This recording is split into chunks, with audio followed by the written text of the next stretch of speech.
today I'm going to show you how I run my angles. Okay, we can see both.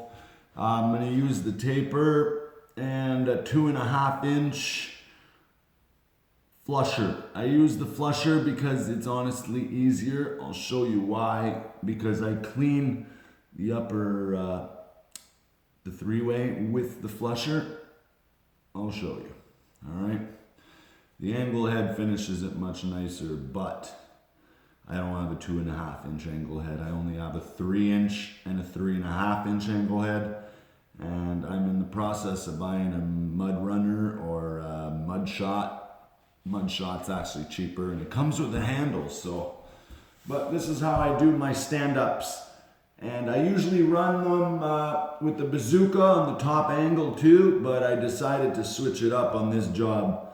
And I don't know, save my back, because usually when I run the taper on the upper angles, I get my helper to hold the tape at the starting point with my my corner roller.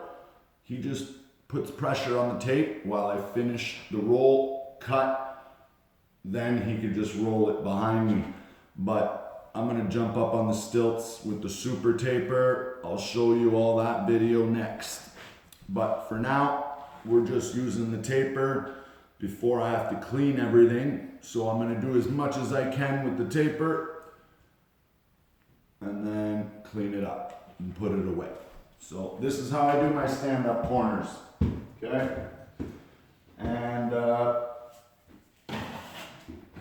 see, like, yeah, I know you're supposed to leave your tapes not hitting the floor, but for me, I leave 6 inches of tape on the floor because there's always sawdust or garbage or plastic or drywall dust or whatever in that corner, and I don't want my roller and my flusher to pick that all up. So this is what I do first. I just prime my taper, and then I grab all this extra tape that's hanging out and I put it on the floor. Because look, if you notice, I don't know if you can see that, but see, this section right here has no mud. So when I do my upper angles, it's hard to get no blisters. I always get blisters on the first 2 feet of tape, as how many times I prime it. So I don't know, I think it's just the plunger itself is getting worn out, or I don't know. I rebuilt pretty much everything on this taper and it still happens. So you just gotta learn to live with it. Alright. And then again, like I said, prime it. Alright, so now see, I got lots of mud. But now I can lift up my tape so it's touching, and then I just crease it in there a little bit because that plastic on the floor is always obstructing. So again, prime, throw it on the floor, and I use the filler nozzle of the taper. That's like your eyesight, your crosshairs. So as soon as that filler nozzle reaches the three-way, cut. Oh wow, that was really short. No problem. Because we got 6 inches of tape on the floor, right? So now, I just send her home. And if I'm pulling the tape up, I grab it as high as I can reach. If I'm pulling the tape down, I grab it as low as I can reach. Comfortably though, like right here. Okay, so now it's where I want it to be. I'm just gonna finish the bottom part. There you go. All right, so there. Those 2 corners are taped. So now what I do is I grab my roller, start from the middle and work your way up. For the first pass, always roll it upwards or else you pull your tape down and it's not tight to the ceiling anymore. So start from the middle. Okay, look, no pressure for the first roll. I'm literally just rolling it with one hand. The other one is just guiding it up and down. Okay, now the second one, I can push. We're not pushing through the wall, we're just putting a little bit of pressure, okay? I just want that mud, I want the tape to be seated in the corner. If I don't roll it enough, yeah, see, you guys probably can't tell from there, but this bottom part, remember how I was telling you, the first foot or so has always got a blister? See, I got it here. So I could just lift up my tape, grab my roller. It's got a lot of mud on it, right? So now, there you go. Okay?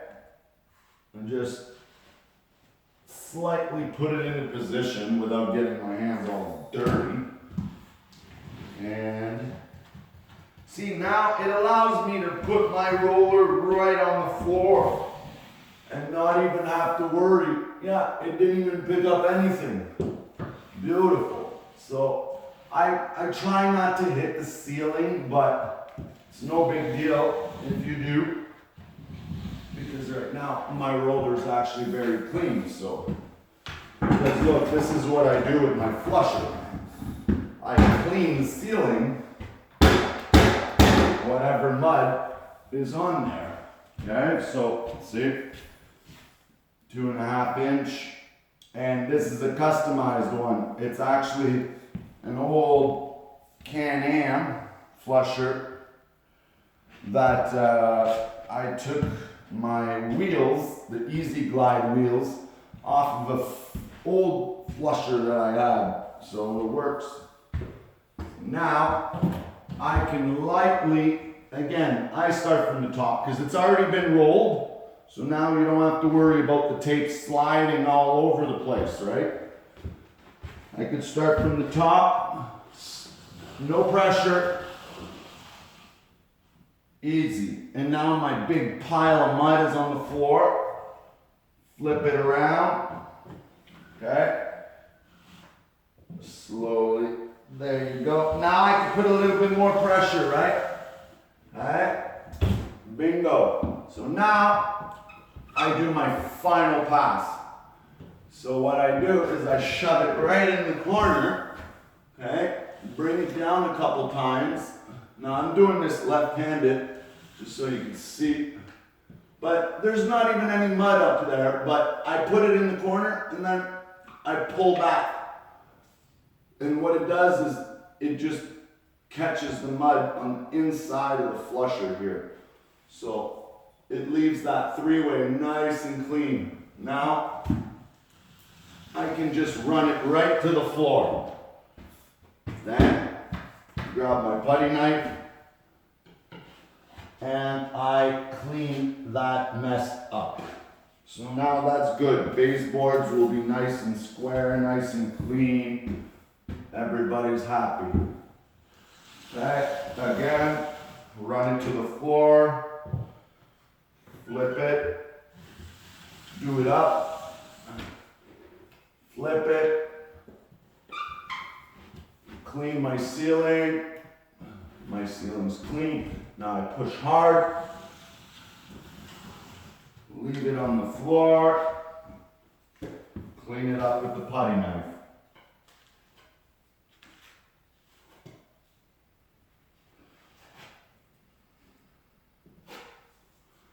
And there you have it. That's how I do my stand-up three-ways. And yeah, for closets, it's a little bit trickier. There's lots of videos for closets though. It's pretty basic. All